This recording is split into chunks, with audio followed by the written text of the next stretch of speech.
Today I'm working on getting some solar put on the van. So I have a 300 watt LG single panel, and for crossbars I'm going to use this 80/20 aluminum. This particular stuff that I ordered has faces on two sides and it's slotted on two sides. So what I can do is point the face side up into the front, and then for the back crossbar up into the back, just so you don't see the slots. And as far as attaching it to the van, I bought these nice mounts online, and these little wings will slide into the slots on the bottom, and this slotted aluminum is tapped on the end so that I can bolt it from the side. And then these bolts go in the stock Sprinter roof rail, so that will form the crossbar for my rack. As far as the solar panel,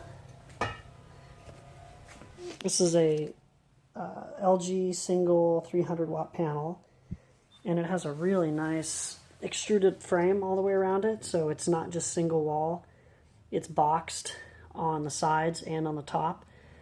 And the top also has some complexity to it. It's not just a box of aluminum. It's really strong. So my plan is to put a couple of carriage bolts in the extrusion on the aluminum. They'll drop right in here. So I'll have two where I've marked.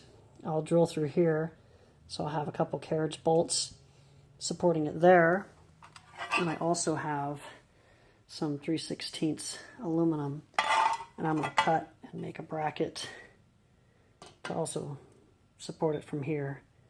It's overkill, but I have the material, so I might as well do it. So that's what we're going to do today. I'm going to start by drilling out the solar frame.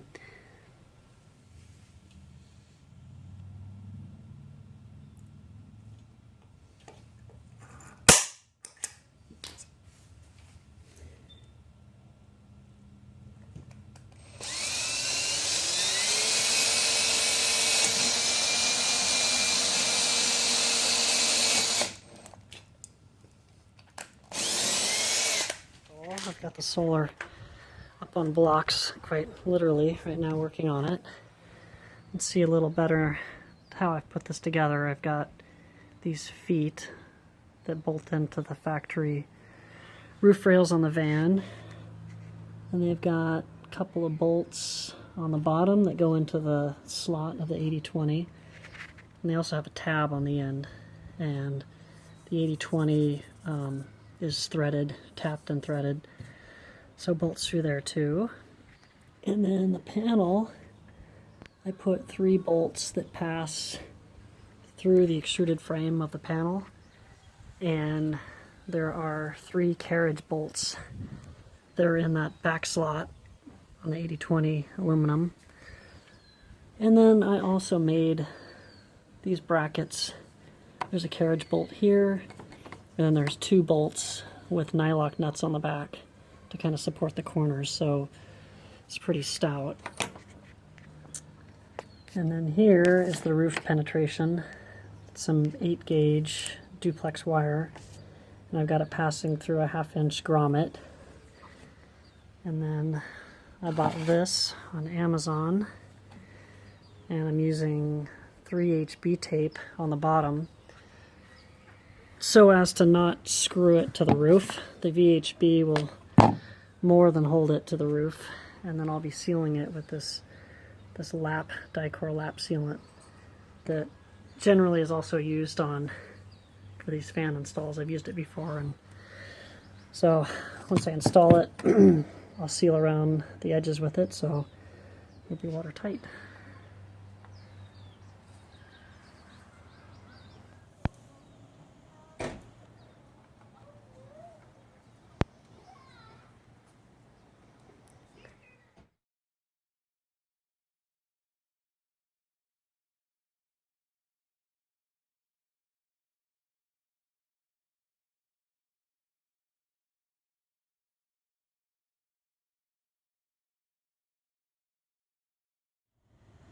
And here's where the solar comes through a grommet through the ceiling.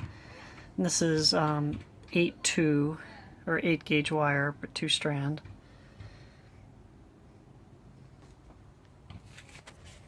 And then it runs laterally across here. And then I used some leftover foam that I had to keep it from making noise on the walls, and also to keep it from being abraded by the wall itself. And then it drops down and goes into the charge controller there. Actually, first goes into a 15 amp breaker. It's right here. That's so I can shut off the solar prior to it going into the charge controller. There's the charge controller. And then from there, it goes through a 30 amp breaker down here on the bottom, and that's because my panel will make around 10 amps, but after going through the charge controller in PPT, we'll boost it up to, I've seen 19 amps at times. So from there, we got more going on here because I've got a lithium battery, but it goes through some contactors and then into the battery to charge. But in a normal scenario, you'd have the wiring go to a breaker, then the charge controller, then another breaker, and then straight to the battery. And that's what we have going on here.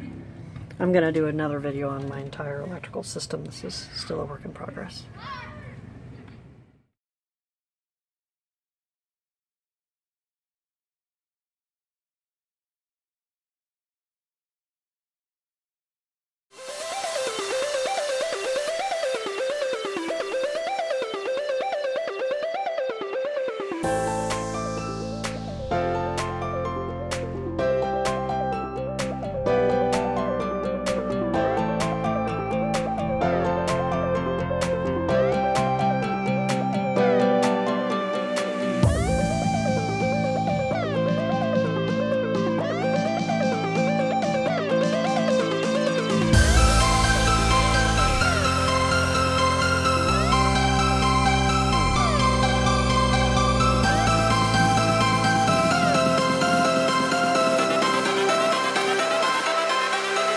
Life.